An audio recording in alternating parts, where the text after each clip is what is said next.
we'll be done within an hour. I think the funeral's at 1:30.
Okay, you okay? How are you, Sarah? I'm good, thank you. How are you? Good. Kia ora, good afternoon. Welcome to our Infrastructure Committee meeting of the 24th of November. Open the business of today. Open with apologies. We do have some apologies. One is from Mayor Grant on council business. Are there any other apologies? No, I'll move those, seconded by Councillor Beattie, and call for a vote. Thank you.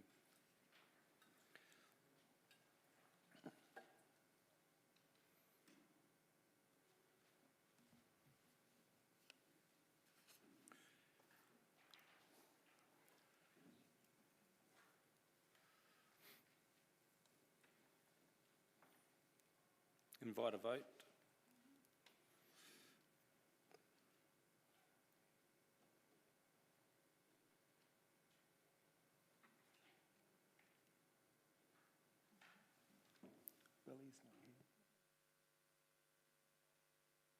That is passed, 14 votes for and none against. Moves us on to item 2, notification of additional items. There being none. Item 3, declarations of interest. I would just like to note that in item 8 there is mention of the affordable housing provider for the Tamakuku Terrace, which I'm involved with Homes for People, but I don't perceive any conflict in it, but just note that for transparency. Are there any other declarations of interest? There being none. Public comment, there is none. It moves us on to a presentation from Kainga Ora. And like to introduce and welcome Graham Broderick, who's the Regional Director of Kainga Ora, and Renee Regal, who's the Manager for Community Engagement and Partnerships. Kia ora, good afternoon, welcome. Kia ora tātou. I'm Graham Broderick. I'm the Kainga Ora's Regional Director for the Taranaki Wanganui Manawa 2 region. I'm based here in Palmerston North and I'm proud to call Palmerston North home. I'll let Renee introduce herself. Kia ora koutou, Renee Regal tuku ingoa, and as you quite rightly pointed out, I'm the Community Engagement and Partnerships Manager for Taranaki Wanganui Manawa 2 based in Palmerston North. Thank you for having us today. Thank you. In the presentation we have 10 minutes, although there's some flexibility in it, and you can expect questions afterwards from members.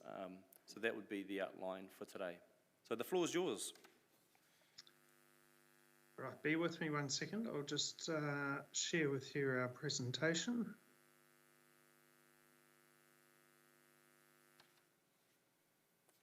Right, so thank you very much for the invitation to present to you today.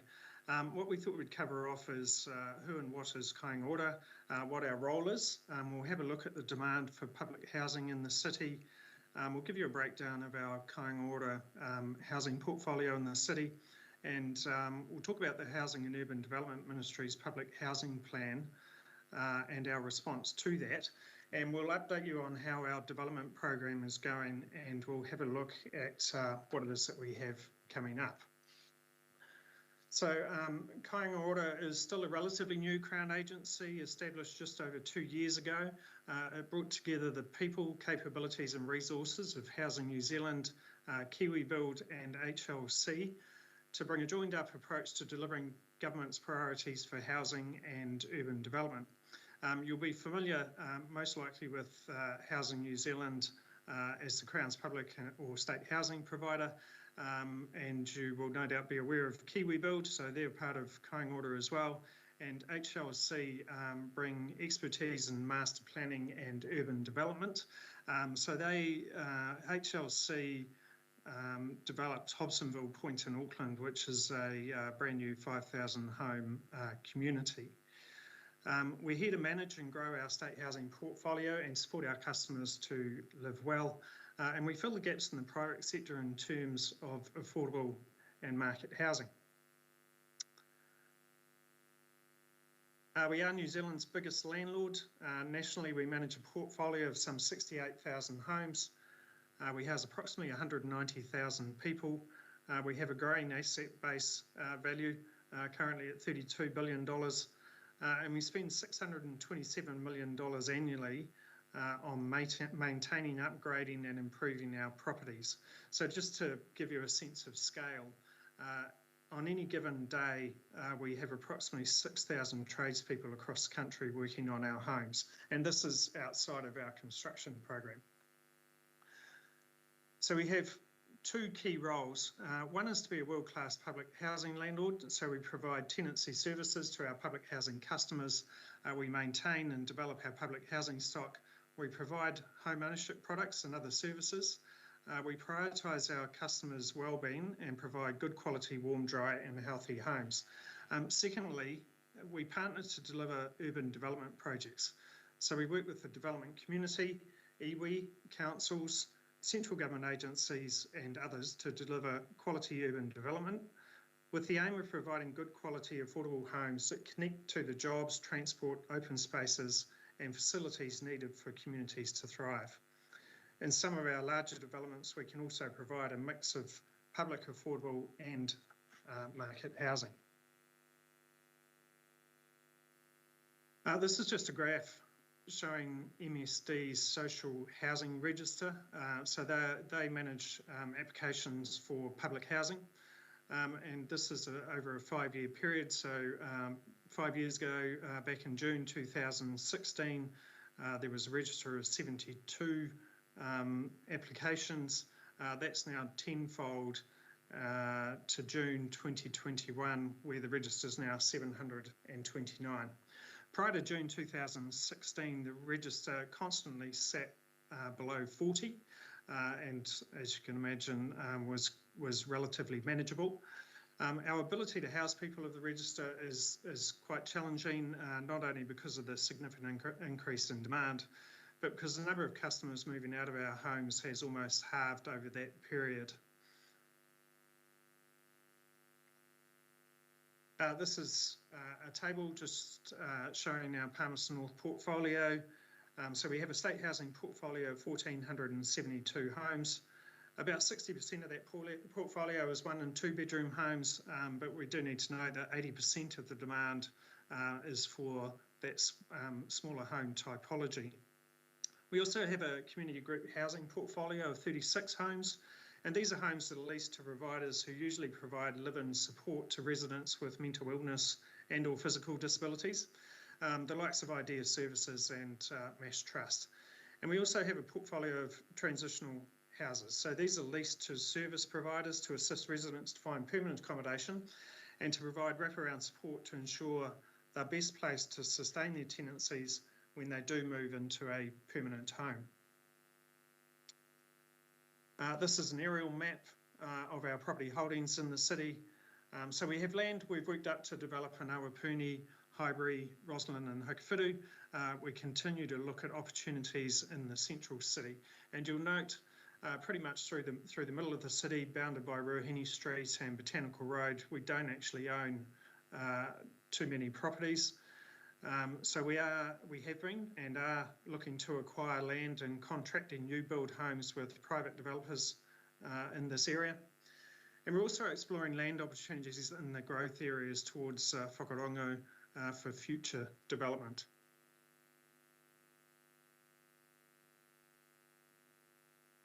So what's happening with public housing in Palmerston North? We're building more homes in Palmerston North for the people and families most in need. Housing and Urban Development Ministry released the public housing plan at the start of this year. There are around 210 to 320 additional public housing places and up to 80 transitional homes expected to be delivered across the central region by 2024. And just to note, the central region includes Palmerston North City, Manawatu, Rangatiki, Porowhenua and Tararua districts. So what that means for us is that we're intending to increase our Kainga Ora portfolio in Palmerston North by about 300 homes by 2024. To date, we've delivered around 80 new homes in the city across more than 20 individual projects, and we currently have about 200 homes in our development pipeline. So what we have coming up in Palmerston North, these are some of the projects we've got in the pipeline. So in Exeter Crescent, we've got stage 2 of a 16-home development due for completion in March next year. The first stage was 10 homes and they're now completed and occupied. We have another development in Otaki Place and Horsewell Crescent in Westbrook that'll deliver 9 transitional homes, and that's currently in procurement. We have 4 homes being planned for Avon Terrace in Roslyn with completion due in 2023. We have a 14-home development in Wharenui Terrace and Rangiora Avenue. This is up behind Terrace School. And we have 2 larger medium density developments proposed, one in Rugby Street and Raleigh Street, which backs onto the new Countdown that's being built currently. And we have a larger development in Church Street on a 10,000 square metre site where we've purchased some land in the last 18 months. So that gives you a bit of an update on where we're at in Kainga Ora in terms of our development proposals. So we're happy to take any questions. Great, thank you both. Deputy Mayor, Councillor Rutherford. Thank you, Mr. Chair. Thank you, Graham, for your presentation. Just a couple of questions. With regards to your register, is everybody on the register, have they been assessed to meet your criteria and I guess, I don't know, triaged for lack of a better term, or are those people who have reached out to express the need for support and they've been added to your list? Like, is that, I'm just trying to understand how that sits in terms of the demand or the actual assessment of your criteria. Yeah, so the Ministry of Social Development manage the register, and anyone who has a need for public housing apply through Ministry of Social Development. So our role is to house people from the Ministry's register, but they are prioritised in terms of highest need, and the households that have the highest needs are prioritised for housing. So does that mean that if somebody contacted MSD and were assessed, even if they weren't a high priority in any way, they would still be on the list because they had reached out? No, you don't automatically go on the list just because you apply. There is a set criteria to be eligible for going on the social housing list. Thank you. That was what I was trying to understand. With your table where you give the breakdown of the portfolio, the 0-bedroom properties, are they bed sits? And is that in reference to some of those old motel blocks that had been purchased? No. No, we have 8 bed-sit properties, and they are in Stonehaven Crescent, as I understand it. Is there any plan to convert those to 1 bedrooms, or are they on any development plan? No, not at this point. They're part of a 60 unit development in Stonehaven Crescent. They have been through an upgrade program, or would be 10 years ago now. So as have all of the properties in that complex. Thank you. And then just my final question, just to clarify, the community group housing, is this the housing that you may have an agreement with, for example, Women's Refuge, who rent the property? Yes. Okay. Thank you. Yes, that's right. Thank you. Councillor Johnson. Thanks, Mr. Chair. Thanks, Graham, for your presentation. I guess this is probably quite a hard question to answer, but given that the list in Palmerston North is 700 and the proposed build is 200, what's going to happen to the 500 people that are on the list who you're not building houses for in the next 3 years? Yeah, look, we're delivering houses to the public housing plan. So the Housing and Urban Development Ministry write the plan, but we're not kidding ourselves that the current program of work is going to address all the need for public housing in the city. And I don't think anyone expects that the public housing plan, there won't be another iteration of it after this version of it. So we're expecting it to be an ongoing program to address that need that's currently there. So do you have a role in advocating for the plan to be updated, or is that maybe a role for us or for other people? I think we're comfortable that the plan will be updated. As I say, there's the plan only goes part way to meeting the current levels of demand, and we're not expecting that our development program will stop in 2024. So yes, we work closely with HUD so that they're well aware of what the needs are, as does MSD. And we're also aware that in some areas that the waiting list isn't necessarily reflective of what the true demand is in the community.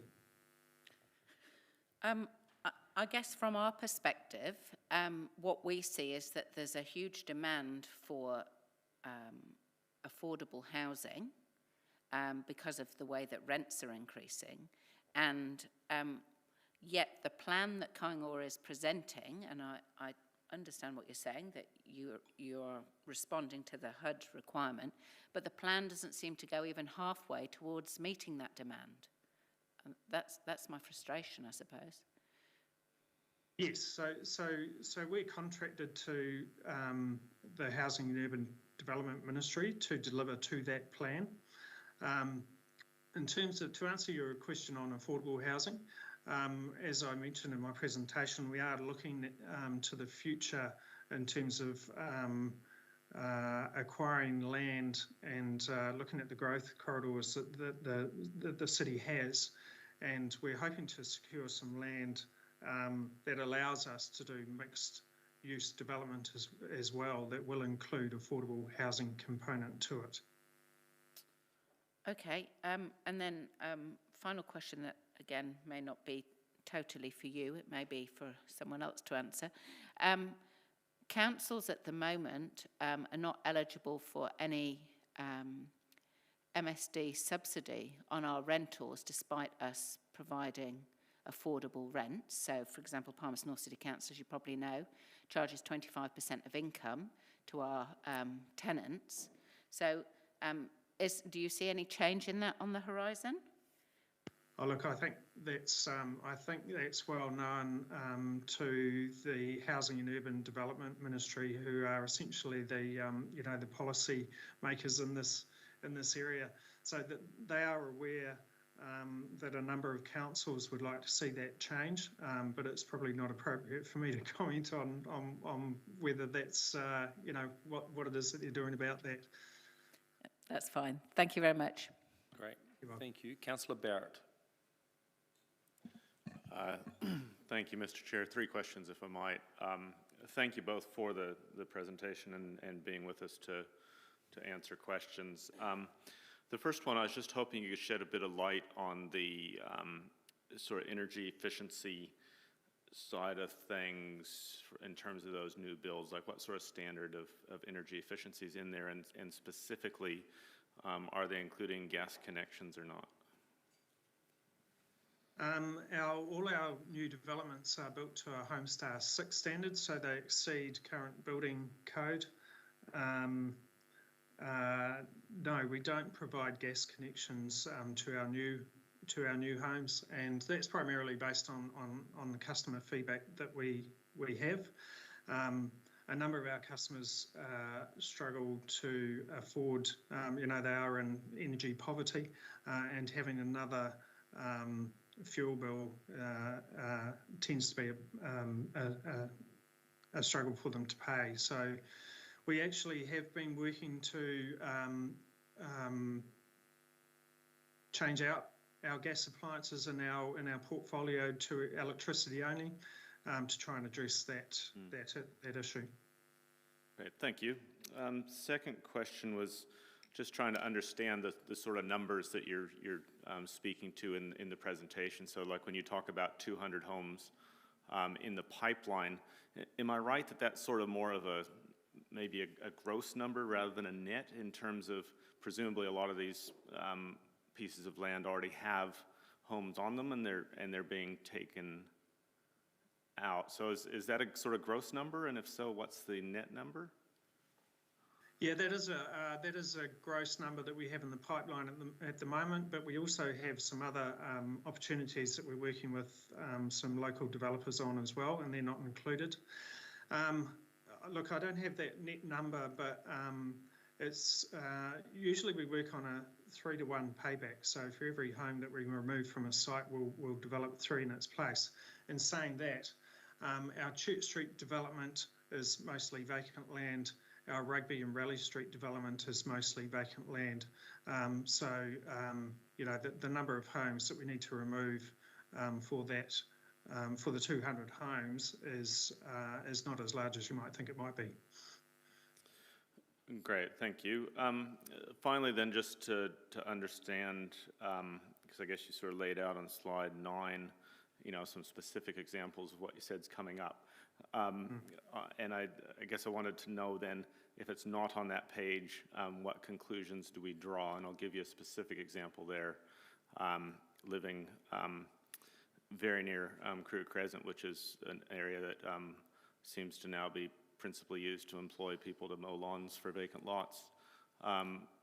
It's been a long time since houses were removed there, and I was a bit surprised with this going out to 2025 to not see a signal there in the pipeline. So things like Crew Crescent what conclusions should we draw about their status? Yeah, so Crew Crescent is an area where we're just doing some feasibility on that site to understand what it is that we can build on there. It's a little bit further along the pipeline than what we currently are showing, but it is a piece of land that we are doing some work on. And I think you have to bear in mind that yes, while that land has been vacant for a number of years, that was because the buildings that were on it were earthquake prone, and we had to make a decision about whether we invested in those particular units at that time, or whether we remove those units to make that land available for future development. And at that time, we didn't actually have a development program. So, we made that decision at the time. We now have a development program, and we're working towards having that site developed. Thanks. If I can just clarify then around that specific example, because slide 9 here goes out to December 2025, and you talked about Crew Crescent being sort of yet at an earlier stage there. So does that mean that anything that would happen in Crew Crescent in terms of handing keys to occupants would be 2026 onwards? Oh, not necessarily. It may come on. It would be a reasonably significant development, so it will probably be developed in stages. And it's not to say that we won't be able to develop some of those stages, before 2025. Thank you, Mr. Chair. Thank you. Councillor Beattie. Thank you, Mr. Chair. Most of my questions have been answered, but I've got one more. And I had a look at the Exeter Street and very good standard there. So that's great to see those houses being built. So congratulations on those. Graham, the 80 houses that you mentioned have been built, over what period of time was that? Oh, that's 80 over the last 2 years. So that's 80 that have been delivered towards the public housing plan numbers. Okay, and that's not a net number either. That's a gross number, isn't it? That would be a gross number, yes. Yeah. So would you say, on average, when you take into consideration the houses that we've already got, that you're probably delivering about 50 or 60 a year then? Well, that's what we've been doing, to date. You do also have to appreciate that there are other community housing providers who are providing housing as well. So Compass Housing have partnered with Soho Housing and have developed the Pioneer development as well. So across the country, Kainga Ora delivers about 80% of the housing that's required under the public housing plan, and then there's other community housing providers who are also contributing towards that plan. Okay, thank you. Thank you. Councillor Hancock. Thanks, Mr. Chair, and thanks, Renee and Graham. Look, I'm just a little bit curious just around the public housing demand graph there. There's an increase from about 450 to 700 in a 6-month period, sort of between June and December last year. Can you give us some sort of context or some explanation as to what drove that? Oh, look, I think it's again, it's MSD who manage that register, so I'm mindful that we don't see the applicants and understand their circumstances in terms of going onto the register. But it's just a shortage of supply at the end of the day. Market rents are going up, and they're going up at rates that we never could have foreseen a few years ago. Housing affordability in general is going through the roof, and what that means is that more and more people are being squeezed out of the private sector rentals and onto the housing register. But I think what we are seeing now is that while it's at 729 now, and those are the published figures, we are seeing it starting to see it flatten out as we provide more new housing into the market. We're seeing the likes of Compass Housing providing more housing into the market, and we are seeing that impact on the register in terms of it now starting to flatline. Okay, thanks. So I suspect you don't really know whether or not some of those people might be on multiple lists for locations? Yes, they will. So they will have, for example, they may be on the list for Palmerston North and for Manawatu District. We're also aware that they may also sit on the council's own housing register, and we're also aware that the council have been providing additional social housing as well, which is fantastic. And we know that when people are being housed in those homes, that also impacts on the Ministry of Social Development's register. So just with that, obviously there's perhaps some unknowns in there. Is there any multi-agency work going on around sort of trying to do some analytics on that to try and really understand it? In terms of whether they're on multiple lists? Yes. Yeah, not that I'm aware of, but we do know. Look, the register is so high at the moment that we know we just need to keep building. So we may need to do a bit more analysis when we get to a point where it's going to determine. We get to a point where we need to have a bit more information on specific typologies that are needed. But what we know now is that pretty much whatever we build, we can house people in. So we're designing good quality urban developments, The majority of the demand is for smaller 1 and 2 bedroom homes, and most of our development is aimed at that. Great, thank you. Back to you, Mr Chair. Thank you. Back to you, Councillor Johnson. Thanks, Mr Chair. Thanks. Just another question about the design. I noticed that some of the houses that have been built have still got steps and don't have ramps and that type of thing. So what's your policy on designing for accessibility? Is it a proportion of your houses that you'll design that would be wheelchair accessible, for example? Or what's the thinking around that at the moment? Yeah, look, we have, in every development that we're designing, our first preference is to provide accessible housing. But it's not always possible because we have minimum floor levels, and that does compromise our ability to do that. I actually don't have, unfortunately, I don't have the number of accessible homes that were built to date, but there is a good proportion of them that are accessible, and that is our first port of call to build in our developments. Okay, thank you. Thank you. Graham, as the chair, I just have a couple of questions. One is, obviously you have the land and you have funding through government investment. What are some of the challenges that you've had to face over the last year in the more recent period to get these house builds done?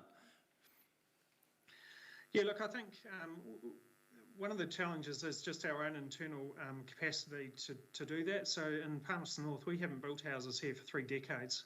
Our focus on development has been in Auckland, Wellington and Christchurch as a result of the earthquakes down there.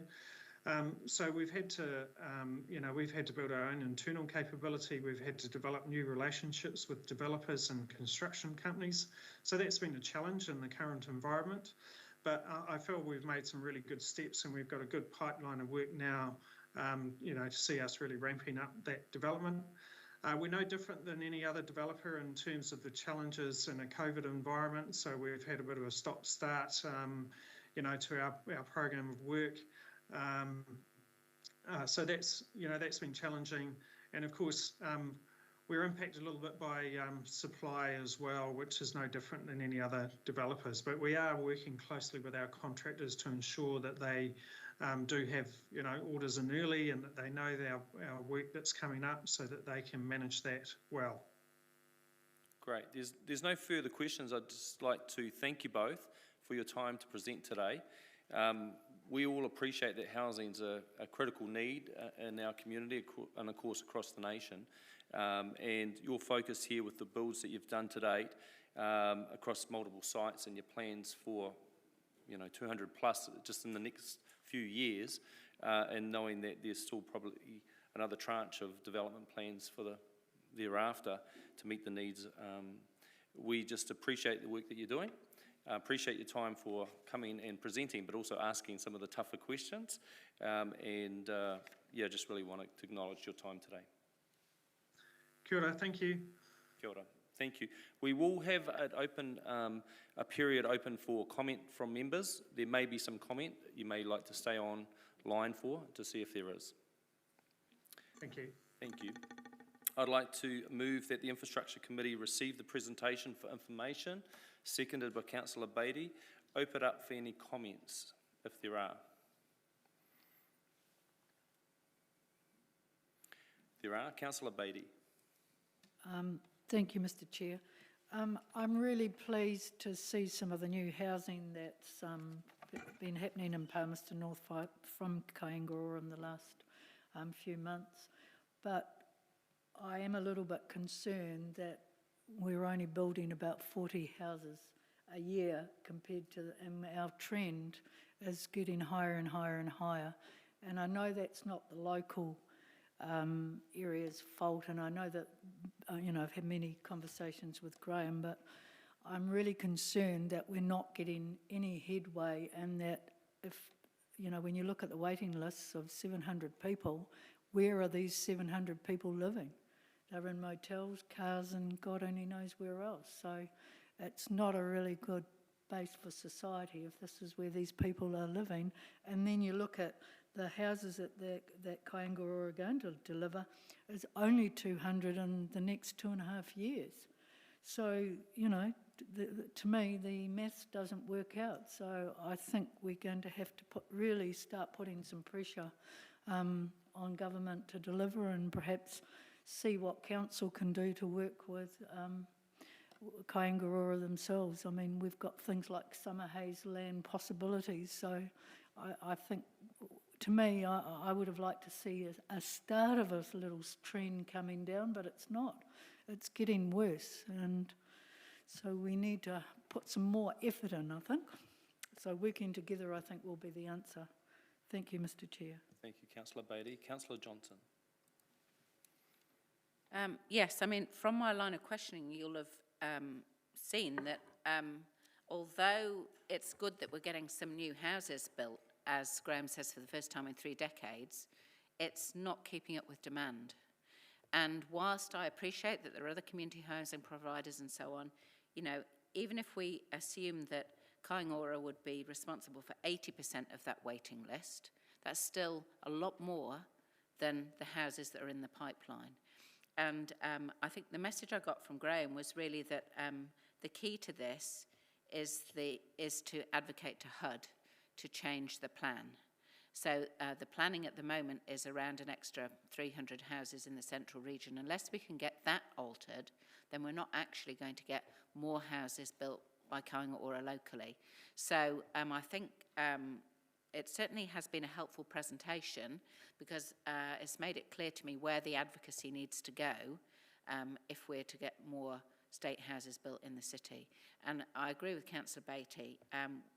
We absolutely need more houses being built by everybody, but particularly Kainga Ora.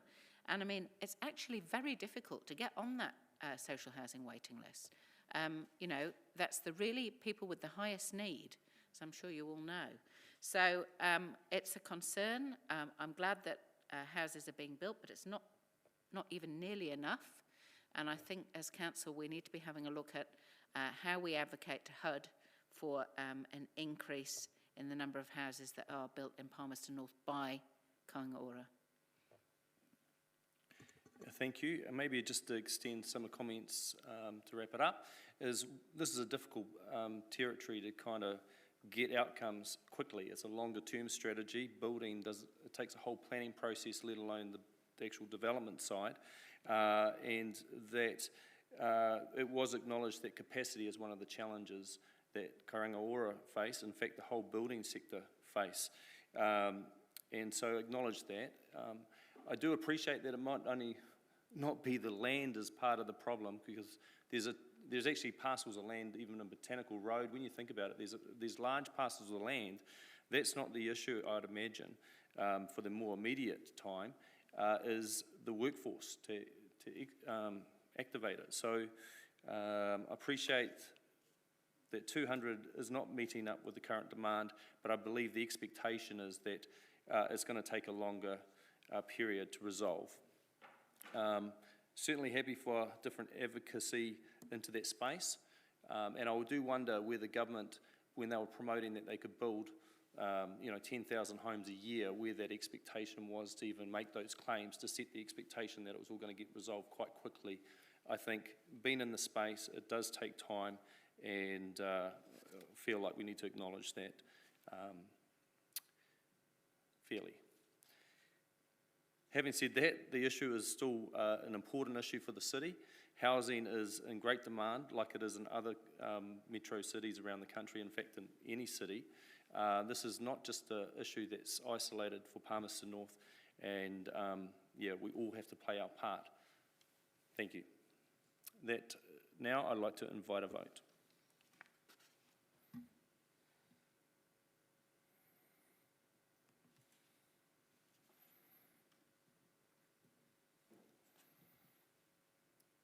That's passed, 15 votes for and none against.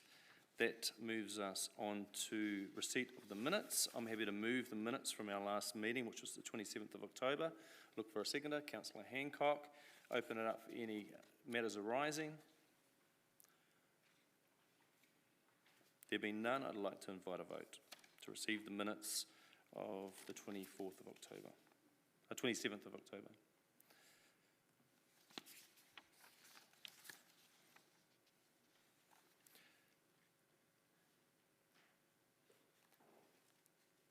That has passed 14 votes for, none against and 1 abstention. Item 7 is the Papaoia Place redevelopment 6-monthly update. I'd like to welcome Bryce Hoskins, our Manager for Property, to come forward to present.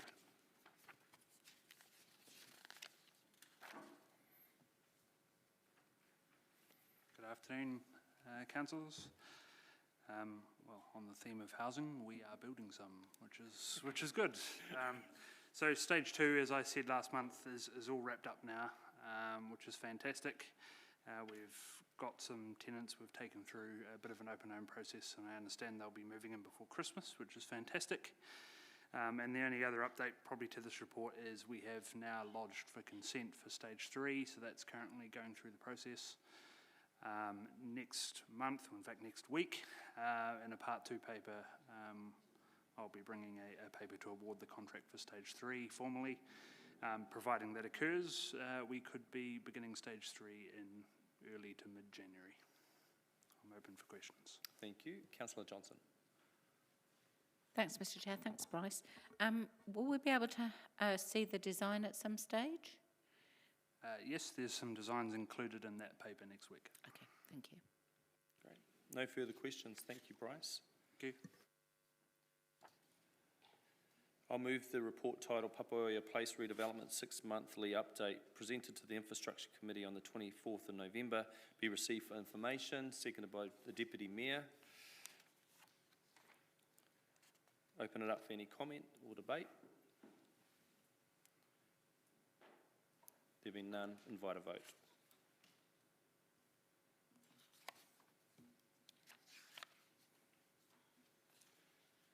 That has passed 15 votes for and none against. Item 8 is the Tamakuku 6-monthly update, and invite Bryce again to come forward as the Manager of Property to present this report.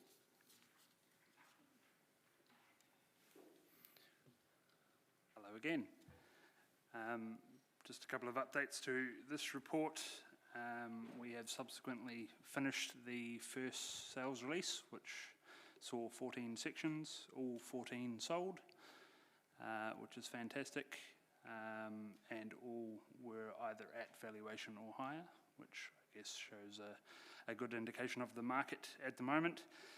The next sales release will be another 17 sections, and that'll be going, opening up to the market in sort of early to mid-January, just after the Christmas break, and ultimately we're on track to be finishing stage 1 of the development in May next year, with titles to be following that pretty sharply after that. So all in all, moving pretty well. We're just going through the final sort of stages of getting ready to lodge for consent for stage 2. Although, as I have previously mentioned in these reports, we are subject to the more global consent for the Whakaronga growth area, but we are working through ways that we can go aligned with that process while still doing it conjointly at the same time. So to hopefully be able to continue through, which is fantastic. Happy for questions. Thank you. Councillor Johnson. Thanks, Mr Chair. Thanks, Bryce. Given that there's been a bit of a delay with the construction completion, is there any thought being given to delaying some of the sales? Because the rate of house price and land price increase at the moment is such that I would have thought it might be to our advantage to delay some of the sales. I don't know what your thinking on that is. We are doing them in sales releases, I suppose. So, the last one was 14, the next one's 17, and doing it in little bite chunks like that. So, we are sort of slowly releasing them that way, and at each time, that is subject to market forces and things like that as well.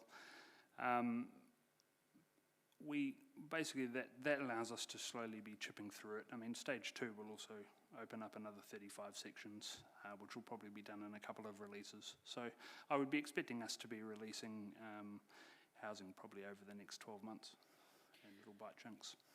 I guess my concern is if we're locking in prices now, but the construction isn't going to be complete until, the subdivision isn't going to complete for another 6 months or so,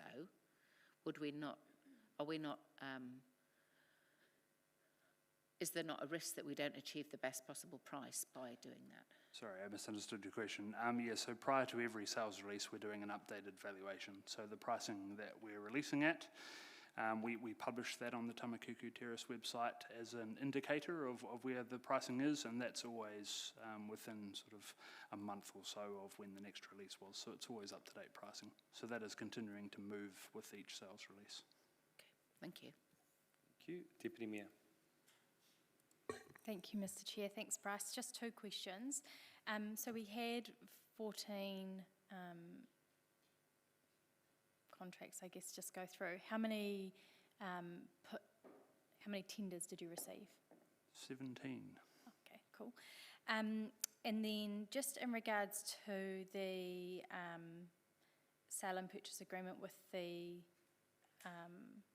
for the affordable housing, is that still on track to sign that off this month? Yes, it is. So the respective lawyers for both sides are just sort of working through the final stages of an agreement.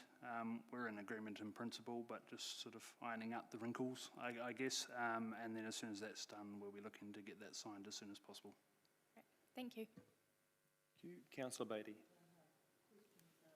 Okay. Bryce, there's no further questions on this report. Thank you very much. Thank you. I'd like to move the recommendation that the report titled Tamakuku Terrace 6-monthly update presented to the Infrastructure Committee on the 24th of November be received for information. Councillor Harper has seconded that. Open it up for any comment. There being none, I'd now invite a vote.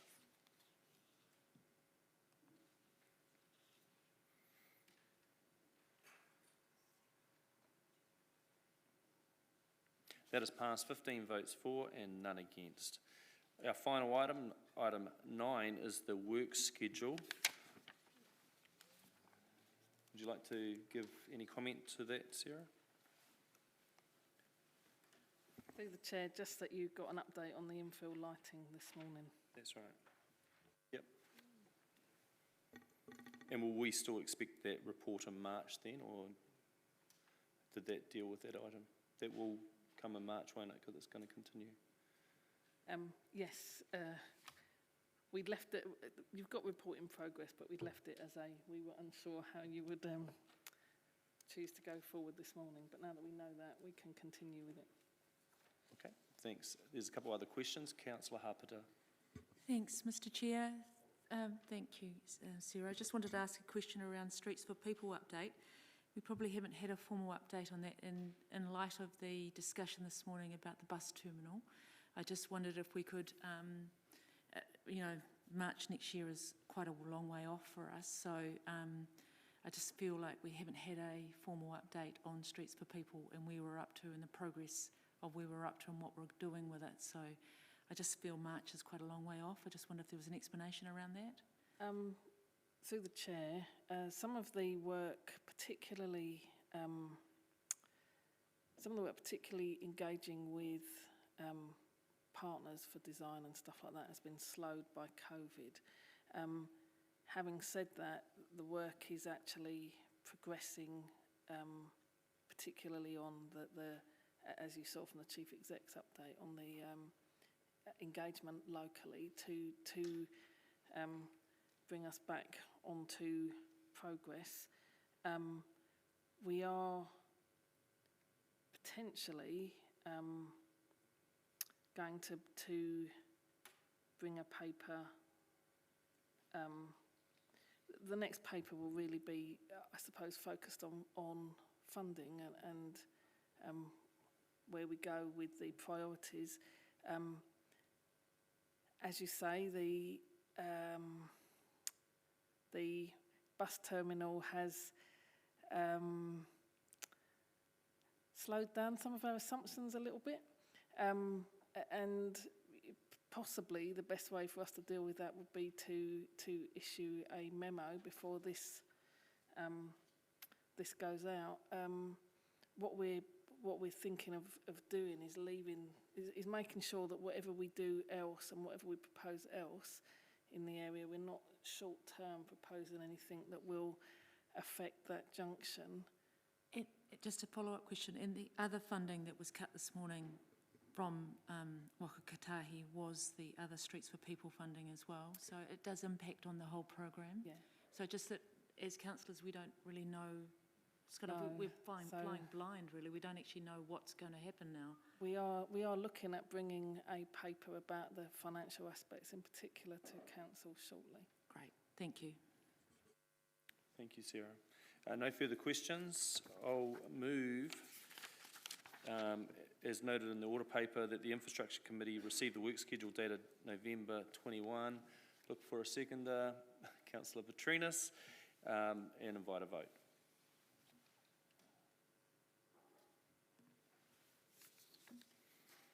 That has passed 15 votes for and none against. That concludes our business today. I'll now close the